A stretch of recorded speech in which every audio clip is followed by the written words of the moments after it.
I didn't look at the technical alpha stuff, so the tech support struggle is real. All right, we'll see. I will also bring them up. Hey, can we talk about Patreon got completely new logo? Yeah. And the new logo, poor life choices were made, and then you get to the website, and then you see the font, and poor life choices were continued to be made over and over and over again. It's just like a complete gong show from start to finish. I'm happy that they did a little bit of a rebranding, because they definitely needed it, but holy shit. Let me log in. Our Patreon account has been closed. Let me see here. Panic, did you already have a question picked out? Just checking if any new ones were entered, because I had asked in chat earlier if people wanted to do more questions, because there weren't too many. Let's see what we got here. All right, yeah, I'm going to do this one. It's from Postal Panda. Okay. He is a $100 pledge. Woo! You are a baller, and we love you, which is why I'm also picking this question. It was a good question. I saw it earlier on Reddit, a similar one, but you guys ready? I'm ready. I'm just stalling while my page reloads. Waiting for my page to reload. There we go. All right. All right. Postal Panda writes, you are given the power of immortality. You stay in the physical and mental state you are, but you travel back in time a minimum of 500 years. When and where do you go? Bonus, after 100 years, you are allowed to travel back to the present day. Does this change your answer? Okay, hold up. I need you to repeat the first part of that. All right, repeat that question again, because there were some complicated things going on in there. So say that question one more time. You are given the power of immortality, step 1. Okay, that's important. Step 2, you stay in the same physical and mental state that you are in now. Okay. You are then forced to travel back a minimum of 500 years. Okay. Into the past. When and where do you go? After spending 100 years, you are allowed to travel back to the present day, today. So basically, does that change your answer? We're immortal. We can travel anywhere from 500 years and later. Or further back. Further back. And after 100 years, we're allowed to travel back to present day. So we could stay there for 100 years, live for 100 years in that time, and then come back if we chose to do so. I think that's it, yeah. Oh, man, 500. Well, I mean, I don't even know what was going on, like, 500 years ago. I'm not really adverse in history like that. I don't know where we were in terms of civilization, what it was like back then. I would honestly, stay in school, kid. You don't have to say a date. You don't have to say a date. You could just like throw. You can say an era, maybe. Yeah. I would probably go back to. I was gonna say go back to where the dinosaurs were, but I'd have to stay there for 100 years, man. I'm probably get eaten by then. Oh no, I'm immortal. So you're immortal, dude. You don't have to worry about shit. Dude, I'm going back to the dino age, man. I'm going to the dinosaurs, and I'm fucking riding a fucking pterodactyl. I'm fighting a T-Rex.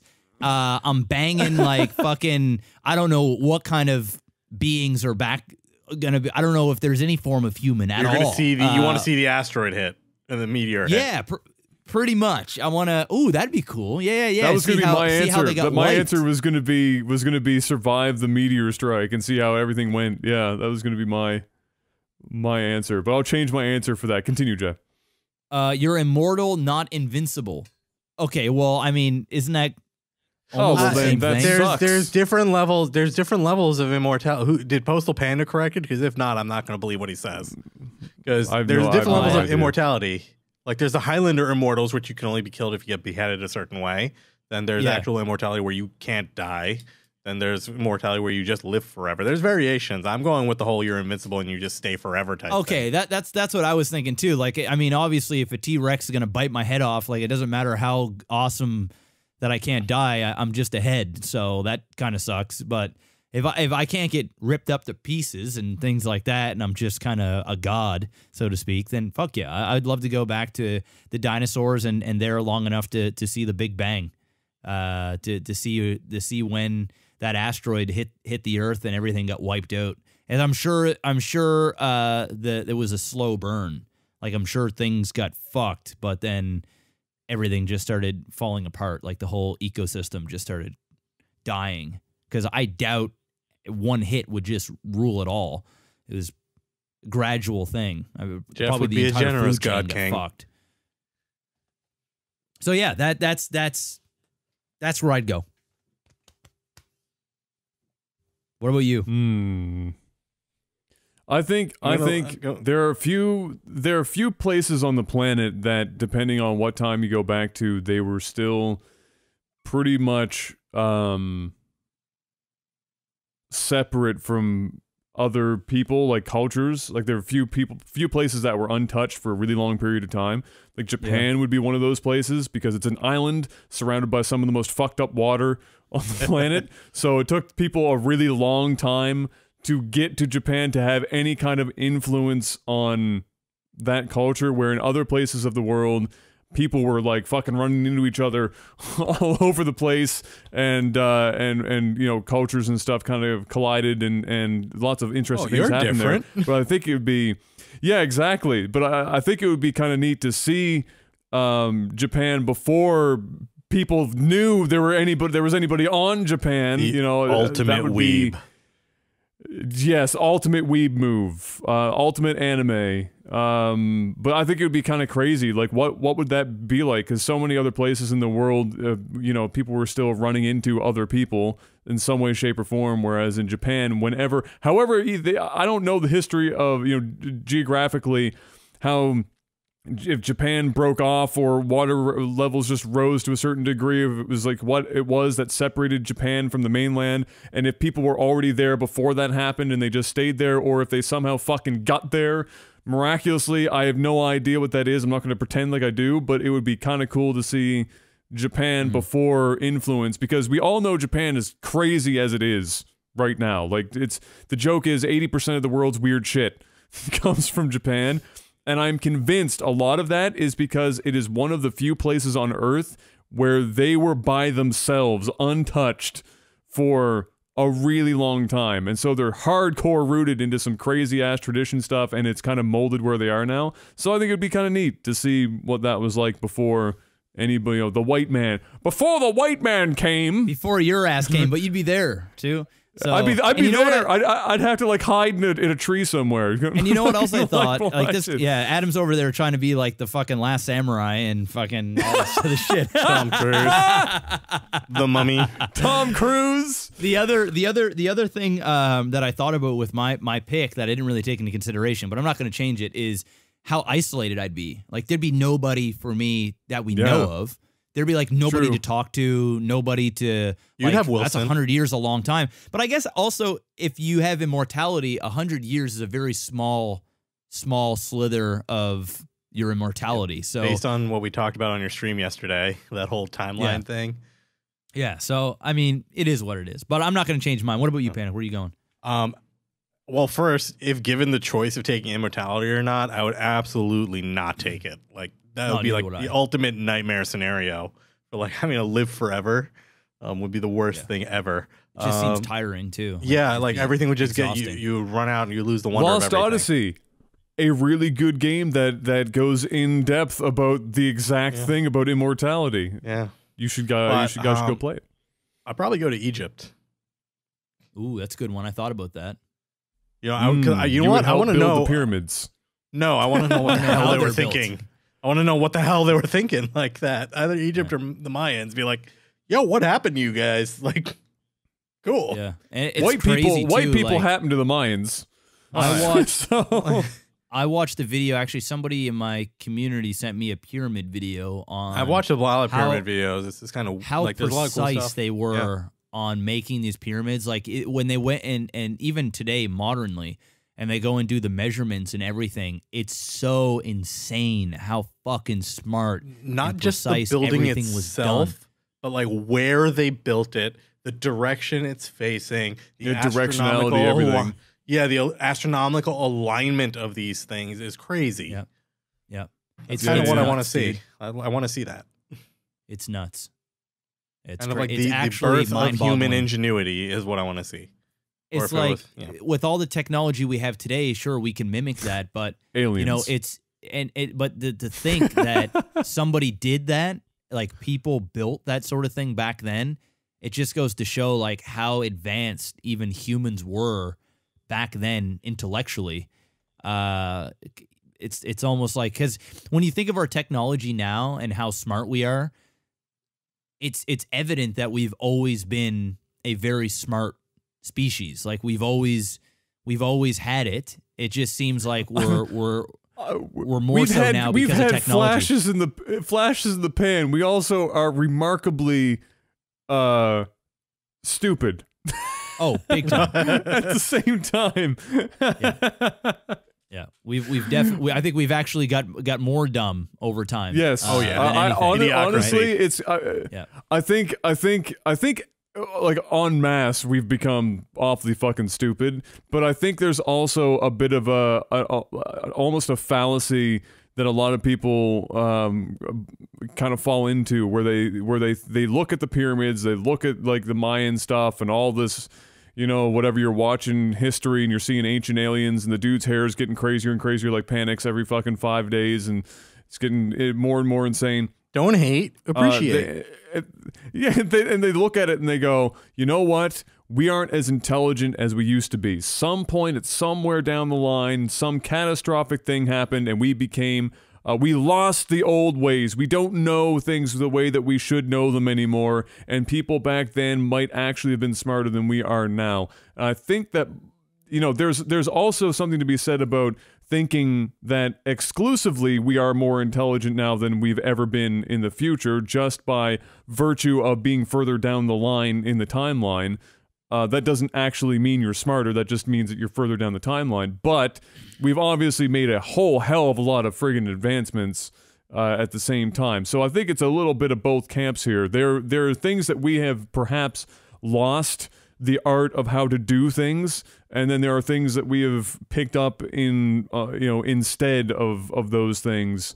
And so, but it's super crazy to watch. I mean, I love watching those kind of things too.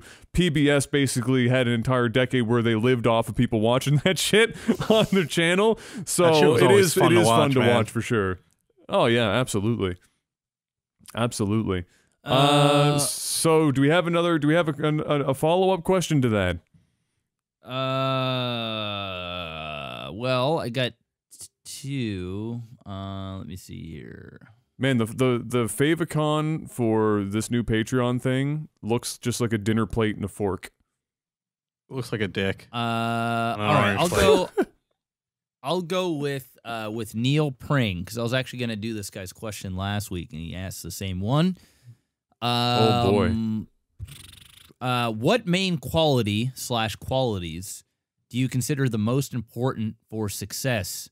And if different, what do you think has been your most important quality/qualities for your own personal success?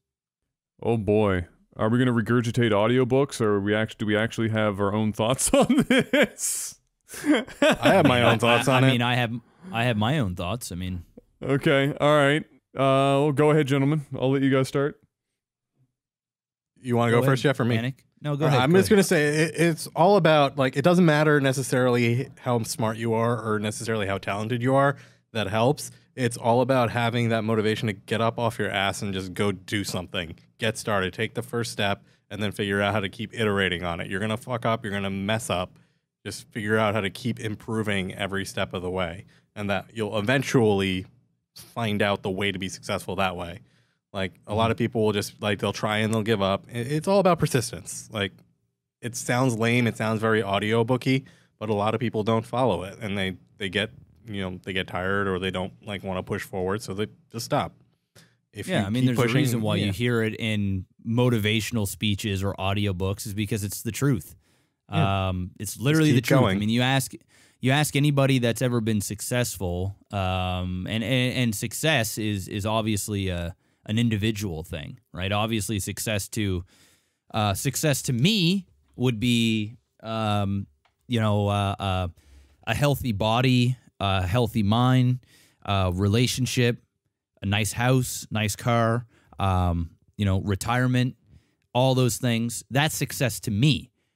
Success to another person might just be, you know, a relationship. Might just be making enough to get by and enjoying nature or whatever it is that that individual enjoys. Everybody's different. I think I know when people think success, they just think, oh, you know, you have a lot of money, so you're successful.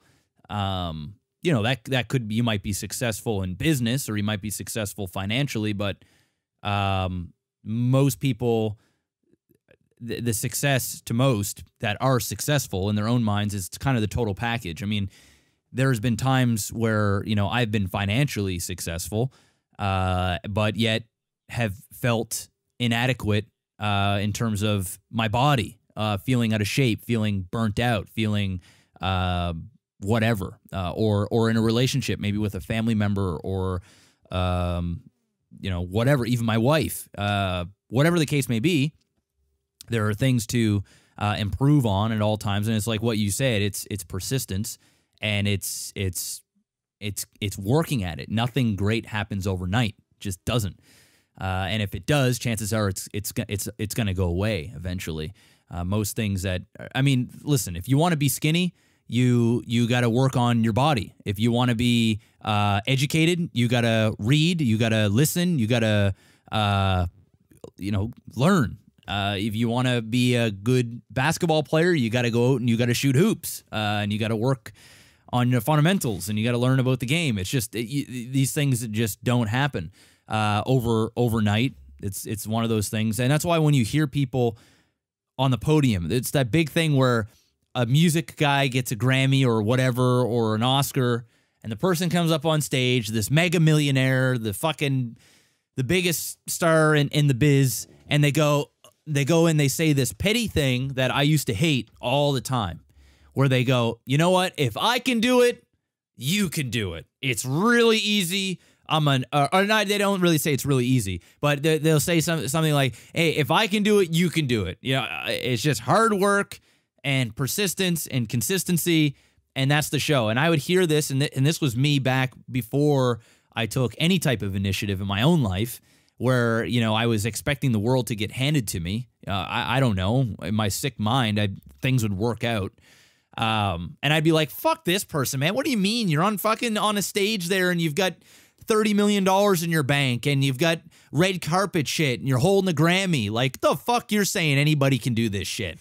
And but when you actually put in the work, and now that I have, in my eyes, I have become successful in my light of what success is, I can honestly say that, where I can tell anybody in chat or listening on the podcast that you can do whatever you put your mind to. You just got to work at it, and consistently, and obviously within moderation. I mean, there is certain things where today, if I go, you know what, I want to go and be a dentist tomorrow, or I want to work on becoming a dentist. I mean, maybe I could if I dropped everything and I went for it, but how realistic is that?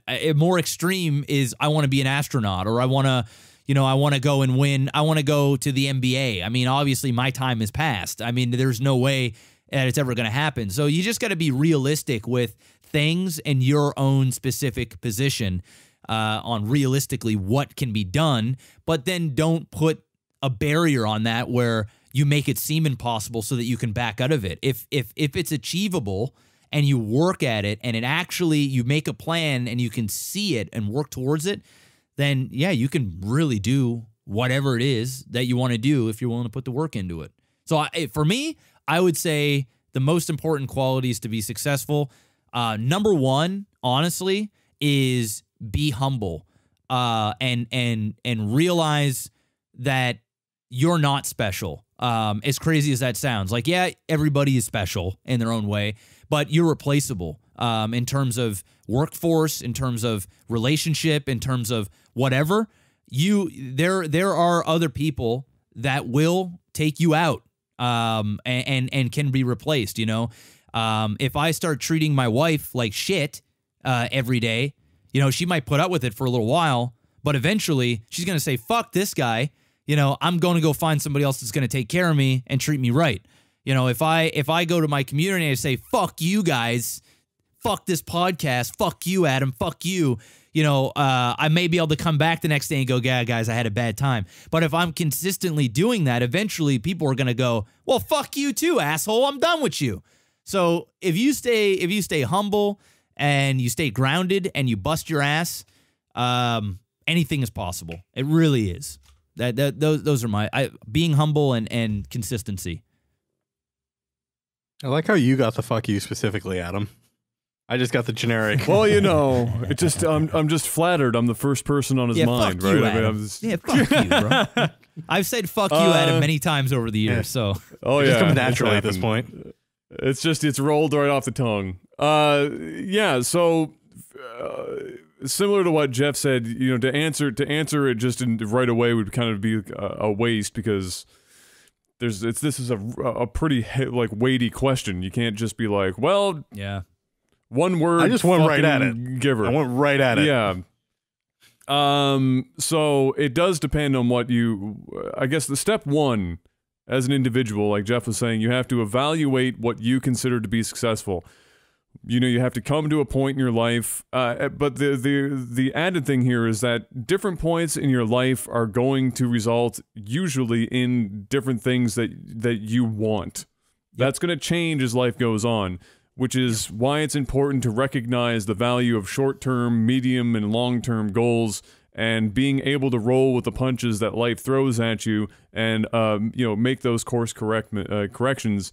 Because you're not always going to want the same things. You're going to want different things. Life is not going to allow you to have certain things, and so you have to kind of, you know, pick and choose. Once you've gotten to that point, though, and you've decided the general idea of what you consider to be successful, the long short of it is, and again, that's why I made the audiobook joke, is because, you know, everybody asks a question, but I think everybody already knows the answer to this question, in all honesty. It's I think the thing that they might not know is how to personally actually turn what they know into an actionable thing. They don't know how to turn that into a productive method of attaining what they consider to be success. So if you, I guess if you want to distill it, the thing that you're going to want to find out right away is that you have to get used to fucking sucking ass at a lot of stuff. Failure is the most important part of success, bar none. You are going to get into a lot of shit that you have no right having hands on that thing. But fuck it, you got to do it anyway. And so you do it, and you're gonna fail a lot, and that's fine. If you look at the vast majority of success stories, look at this podcast and its tech.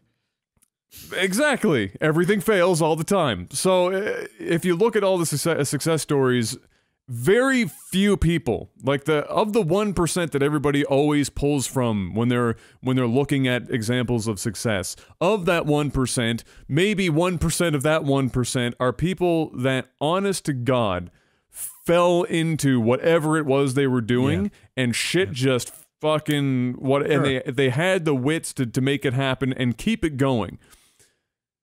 More people in that 1% have failed a bajillion times. The people you see on like the Dragon's Den or whatever, most of the people that are self-made millionaires and entrepreneurs have a laundry list. Just it's like Shark Tank. It's literally Shark Tank, the Canadian version. So they have a laundry list of failure. A massive list of failure, and then all of a sudden it's failure, boom, success. And sometimes it's failure, success. Oh fuck, I fucked that up. Failure, success. And then they get there, and then once you failed a bunch, you finally get there. Then you're there. But a lot of people are terrified, and this isn't like a secret, of failing. And that fear of failure stops you not only often from being successful in the general economic I own a house and a fancy car and I can buy a dog and I don't have to financially worry about shit. And if I'm in the States and I go to the hospital, I can afford an Advil. You know, that's fine. You motherfucker. Oh, you motherfucker. but we're also talking about other stuff. Fear of life experiences. Like you have an opportunity to go and do something, travel, or maybe it's like try food. Maybe it's try food that you don't know about. Whatever. All this small stuff. Fear of failure or fear of looking stupid or not liking something blocks success 99% of the time. So that's probably the biggest one. Then the thing that adds on to that then is the tenacity or like the go get it. Once you've decided to do something, actually go and do that thing. That's the follow-up to that kind of deal. And again, that applies to whether it's monetary or just personal life, whatever.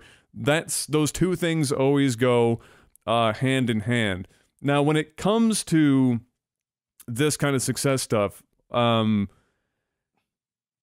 to be that guy, but there is, and it's not to a small degree, life is unfair as fuck to the vast majority of people on this planet, okay?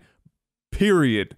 There are circumstances in that people have that sometimes are almost, if not insurmountable, to achieve things that other people in other circumstances can totally achieve, whether they work harder than that person or not.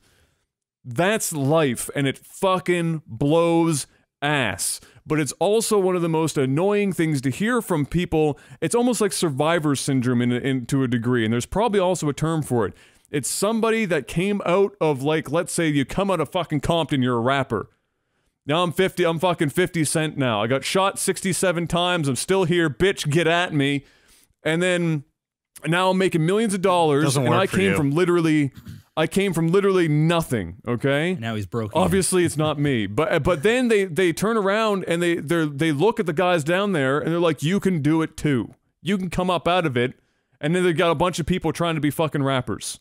Literally, it's like a pandemic in that whole societal, box is how to get out of the hood, and everybody goes, well, I'm going to be a rapper. It's like, literally, that's a crazy fucking thing, but it happens. Well, that's where we go back to the point that I was making, where you have to be realistic about what you can achieve. If you have no musical talent, or whatever, or you haven't been shot 9 times and you're not marketing that to the public, then some people could argue that there are a lot of people that are shit rappers that are still making buttloads of money. They have zero talent, and it's happening anyway.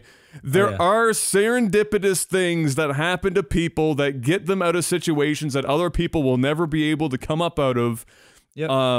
Lightning in a bottle type thing. The thing that kills me about this conversation when it happens, when you start talking to people about success and you get the motivational speakers and stuff, you'll get these people, and they tend to be on the older side, that do the whole bootstraps thing, the whole pick yourself up by the bootstraps, go and do it. Oh, poor baby you have to work 3 jobs to fucking, make a livable wage.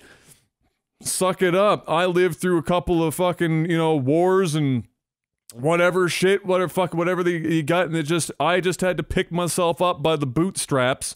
Like, okay, some people don't even have godforsaken bootstraps to pick themselves up by. So there is a limit to which you can apply that kind of thinking. And it is important for some people, like you said, to keep it realistic, dialed in a little bit. It's okay. It's okay to dream, because sometimes you'll be chasing a dream that might be impossible to catch, but in the midst of getting there, you hit you divert from that, and you find something else, and you become successful there.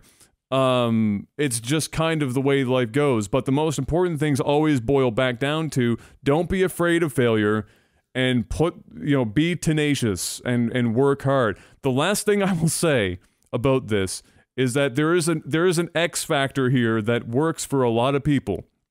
And that is fake it until you make it, baby. Fake that shit until you make it. So which well. applies everywhere. There are so many success stories where people have just been tossed under a bus and you just go, fuck it, I'm going to pretend I know what I'm doing, and you do it. And you do it until you actually know what you're doing. And if you can successfully fool everyone around you that you know what you're doing even when you don't. Why that works so well is because most other people aren't even trying. So if you even put in that effort of showing up and bullshitting, that is more than what most people are doing. Most people aren't even showing up. So if you go there and you bullshit, and you're a good bullshitter or even a bad bullshitter, you just keep, it's like going downtown, right? And you're trying to pick up a chick, and you go there and you go up to a girl and you're like, hey, can I buy you a drink? Or you go up behind her and start, grinding on her or whatever. If a girl she might smack you, her friend might come and cock block you, she may push you away, she may tell you go fuck yourself, she may say you got a boyfriend, all that fun stuff. But if you keep on going, now I'm not saying you should go and do this, but I'm just saying it's fake it until you make it, or the persistence of it and just showing up and doing it. You're never going to achieve, you're never going to get that girl in that type of manner if you don't keep trying, right? So that was like, when I was 19 years old in downtown, and I tried to pick up a girl, I can't tell you how many times. I can't even count in the run of a night how many times I've been shut down. Like, get the fuck away from me, dude, whatever, like, whatever, over and over and over again. But eventually, I hit one or I hit two that are like, yeah, I'll fucking grind with this dude for a minute. Yeah, here, I'll have a drink with you. And then it's my time to wow them and to sell myself to seal the deal, if you know what I'm saying. Well, it's the truth, and it's like there's another business we don't know about, Jeff. I mean, how many times? I mean, even in terms of the business that I'm in, how many times have I talked to a big company, and a company that's worth tens of millions of dollars, maybe hundreds of millions of dollars, and I go in there and I'm not bullshitting, but I am fucking talking out my ass. Really, I'm saying things that I'm going, yeah, sure, they're true, but I am fucking talking this up right now. Like, I am selling right now. I'm selling. And how many, streamers or YouTubers or personalities have the balls to sit down with these people and pitch and really go for it? And a lot of the time is they will go, hey, man, if nobody else is doing it, we're going to give this person a shot. We're going to go with this guy because this guy he seems to know what he's talking about. And then when I get it, I go, oh, my fuck, I just got the deal. Well, now I got to go and actually do what I set out to do. And a lot of the time is I go in, even if it's something that I don't believe, even if I'm like, oh, man, whoa, fuck, I wasn't expecting that to work. Am I in over my head? Then I just go above and beyond, and I surpass even what I say that I said I was going to do. And next thing you know, I've overwowed them. And then I've got that track record, that confidence to go into another room and pitch again and do it over and over again. And there's been many times where it's like, oh, I don't think this is going to work, or I don't think this is going to do that. Well, hey, it is what it is. It doesn't hurt to try, right? And that's the big thing. So my thing on fake it to make it, I've worked at a couple of different companies. I'm not going to name the company, but there was an engineer I work with. One of the best engineers I've worked with. I'm gonna say that I'm pretty good at what I do, but he was probably one of the best people I've worked with. And he let me in on a little secret after I left one of my jobs and I'm employed. He said, bro, you'll do fine wherever you go. You know why? Because you actually know what you're talking about. The first 4 years I was on the job, I had no idea what I was doing. I learned programming during my first 4 years at this company. I'm like, how the hell did you get hired? He's like, I opened a book, had some buzzwords, and they didn't actually look at my test. There you go. Got the job because I talked the talk. They were so impressed. They just gave it to me. And you know what I did when I got here? I looked at every single piece of code I could get my hands on. I stared at he's like, I faked it and I got in. But then I had to actually work. Like, he's like, I sat there after hours. I read over the code. I mimicked code that people have already done. I tried to understand what he's like, and I stared at it. I had no idea what I was doing. It's always he didn't have a good computer to science push degree. the He envelope. had a degree in something else. It's not good to lie. You don't want to lie flat out and cheat and lie. I'm not saying that. There's got to be some sort of ethics in there. Oh yeah. But don't pull off suits. Yeah, don't pull a suits. Like you can't go, oh yeah, I passed the bar. I passed the bar. You can't, don't lie, but also some don't programming, sell yourself short. but it wasn't that great. Yeah, so sell yourself. He went in right? and said he figured I can learn this. He got the job, and then we went in, and you know what? Yep. He learned it. He was one of the best programmers I work with. And there's nothing wrong with that. What I always tell people this, you have to have the motivation after you fake it. I've had this conversation with a few people on my stream, even as early as like last week or so, and somebody in my chat goes, Jeff, you seem to be living the life, man. You do what you love, and it's all that, and you know what? I do. My life isn't perfect. Everybody's got their own problems. It doesn't matter what it is, but yeah, in terms of career and having the freedom now, sure, I have that. And the guy said, I work a shit job. Like I hate my job. I'm making a little bit more than minimum wage. My bills are paid, but I don't have a whole lot of money left over, basically paycheck to paycheck. What do I do? Right. And I'm, listen, I don't have all the answers. Okay. I worked in the workforce, but pretty much, my entire adult life almost has been doing this sort of thing. And even for the most part, this is new in general. I mean, making money off of YouTube and streaming and all this stuff, this is like a new industry. I mean, it kind of always was around, but it wasn't as big as it was now. And most certainly most people weren't getting rich or like fucking doing really well off this sort of thing. So this was, and Adam and I talked about it on the Machinima thing. It was a trial and error. It was, we made some fucking mistakes. Like we had some setbacks. We made every failure you can make as a YouTube channel almost detrimental to the point where it essentially killed LAGTV. I mean, the channel is pretty much done now. So, if we would have made different choices 3 years ago and not have branched out to a second channel or whatever, God knows where we would be. Maybe this podcast wouldn't even exist. Maybe we'd be the Canadian Game Grumps. Maybe we would whatever. I have no idea, and I can't dwell on that. But that, in my opinion, was a failure, and it was a setback, and we learned from it. Obviously, we learned the hard way, and that's just one of many things. This isn't something that was just even sponsorships that I've gotten in the past where, when I first got sponsored, I feel like I've always done a really good job with sponsors and I give them my all, even if it's short term or long term. But in terms of going above and beyond, and just when I first got them, I would just do my bare minimums. And then I realized, if I go above and beyond and I really and do more than what everybody else is doing, then I'm going to stand out amongst the crowd and they're going to re-sign with me, or the contract will get bigger, and so on and so forth. So these are all certain things that you learn. But to go back to what the guy was saying about the shit job is, listen, if you're one of those people, I always tell people this.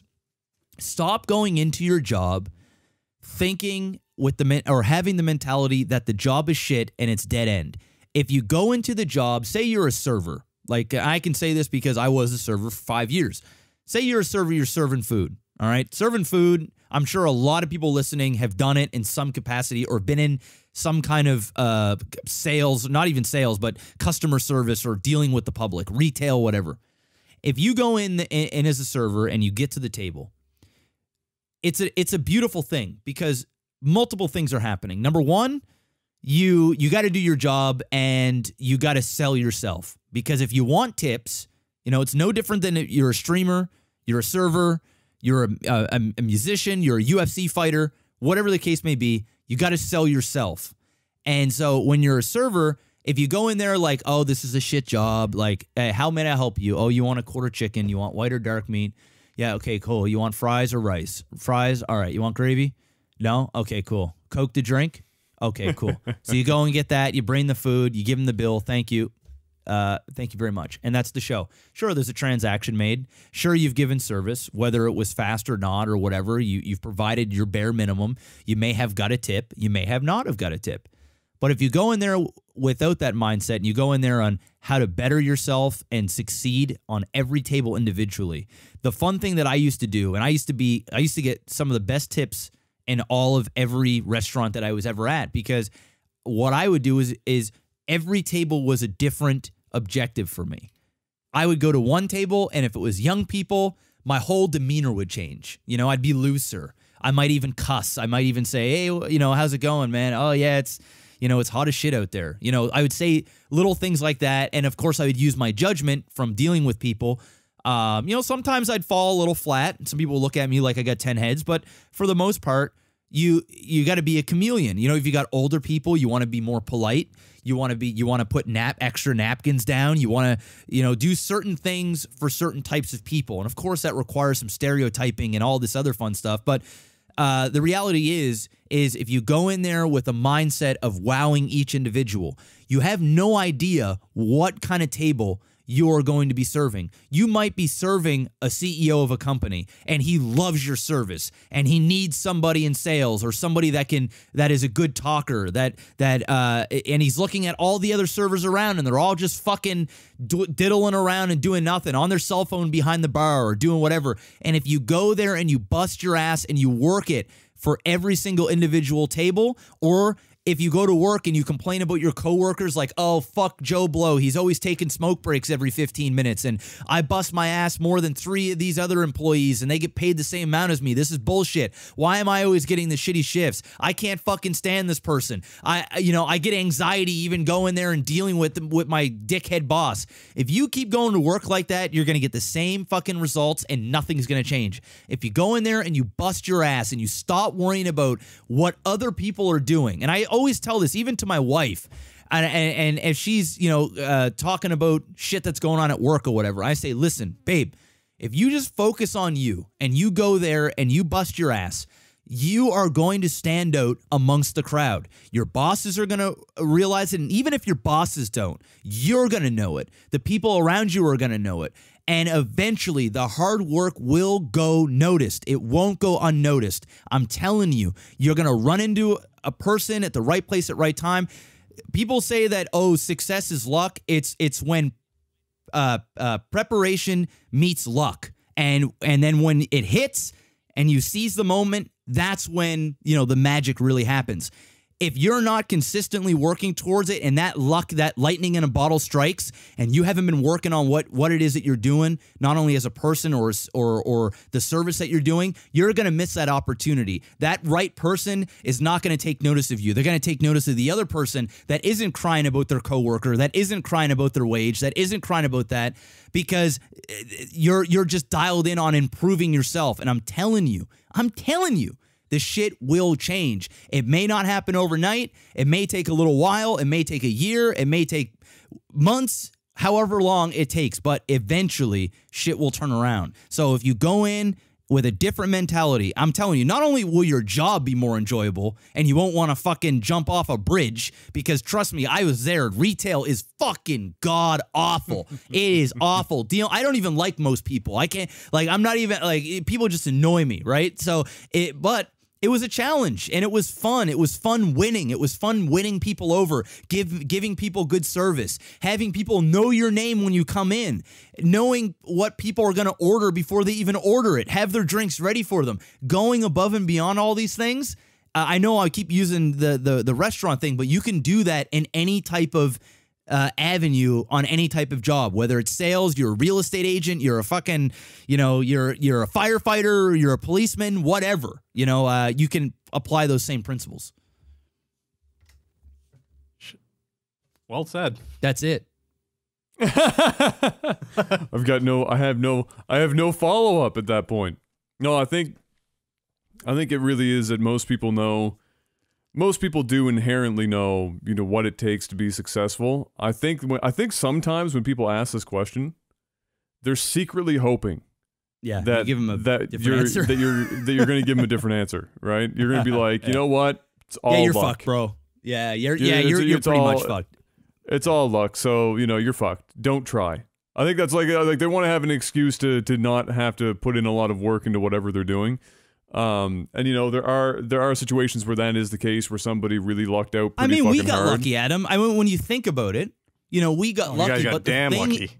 The thing is yes, almost every successful thing that happens, there is an element of luck. But like I said before, it's when the preparation meets the luck. That's when the opportunity presents itself. Listen, I don't know how many times I would have been lucky in any type of life. Even if I go back to the LAGTV thing, where, you know, if we started posting up other content when the Let's Plays were booming and we wanted to do other things, you know, it was right place, right time. The thing is we didn't prepare correctly. We didn't make the right decisions because we weren't on that path to go there. We were kind of doing our own thing and listening to other people, and we fell for that. But there is an element to luck to it, of course. We got fucking lucky. The StarCraft blew up. Luck, you know, is the lightning bolt, all the stars aligned. You had to get to that point for the lightning to hit you, though. Exactly. Like, luck is that lightning bolt, but you had to be there. Exactly. And that was your preparation to get you there. You're not getting struck, right? It's just not going to happen. The lightning's going to strike somebody else, or it's going to strike nothing, and it's going to go to waste. So it's a matter of just putting yourself in the best position to get lucky. That's what it is. That's the best way I can word it.